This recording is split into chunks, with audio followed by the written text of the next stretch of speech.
Sending things out to Shannon Newth, live standing by near the Sun River. Shannon, flooding is really starting to impact people around the area. Yeah, and Jason, it's more like I'm standing in the Sun River at this point. It's flowing out of its bank, and this relentless rain has really affected people's ability to get around. We're hearing some places has water as deep as 10 inches. Of course, the water that gushes over the roadways makes it dangerous for drivers. We've seen some residents here wandering out into the roadway looking to just see how deep it goes, and just a few feet from me it drops off. We'll show you more of that in just a moment. But of course, road closures are a big deal across the region tonight. A lot of those are in Augusta, and right now we do know that Highway 21 is closed from Sims to Augusta. A bridge there just east of Augusta washed out earlier this afternoon on 21. So again, that section of road is closed. Highway 287 is closed from the Augusta Airport south of town, as well as going north of town on Highway 408, and Highway 435 from 200 to Augusta is also closed. Just coming in here in the last about 20 minutes, we learned Highway 200 is closed from 279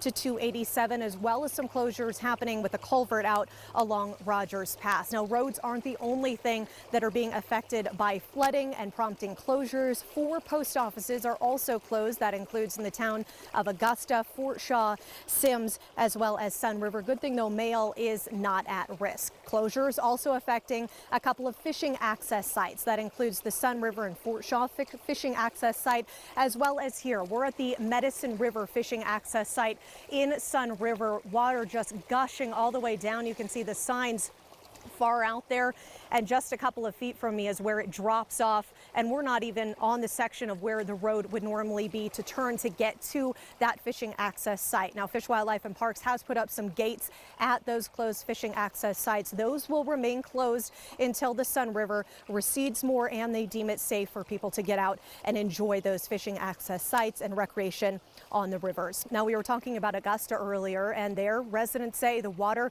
came up so quickly it caught many people off guard. People we spoke with say that Elk Creek began to rise quickly around 8 o'clock this morning, and waters were still coming up this afternoon. The water flowed freely down many streets. Homes along Main Street are seeing the worst of it. One homeowner showed us how the pumps could not keep up with all of that incoming water. Others are busy sandbagging homes and businesses to prevent further damage. Those in the community said they were shocked to see their small town overtaken by water. It is horrendous. This happened overnight, and I couldn't believe it. It is so devastating for all concerned. Your heart just goes out to everyone.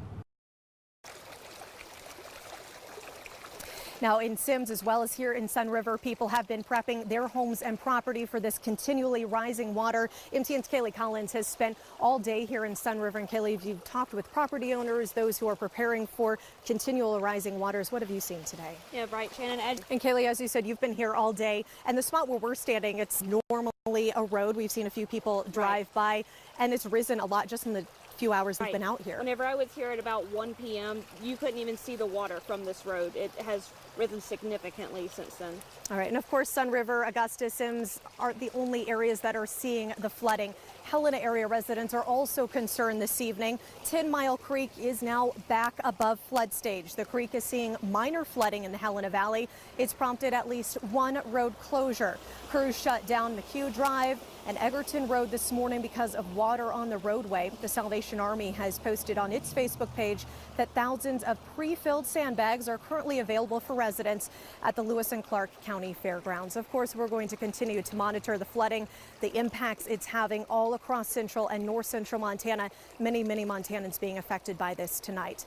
For now, Shannon Newth reporting live in Sun River. Tim?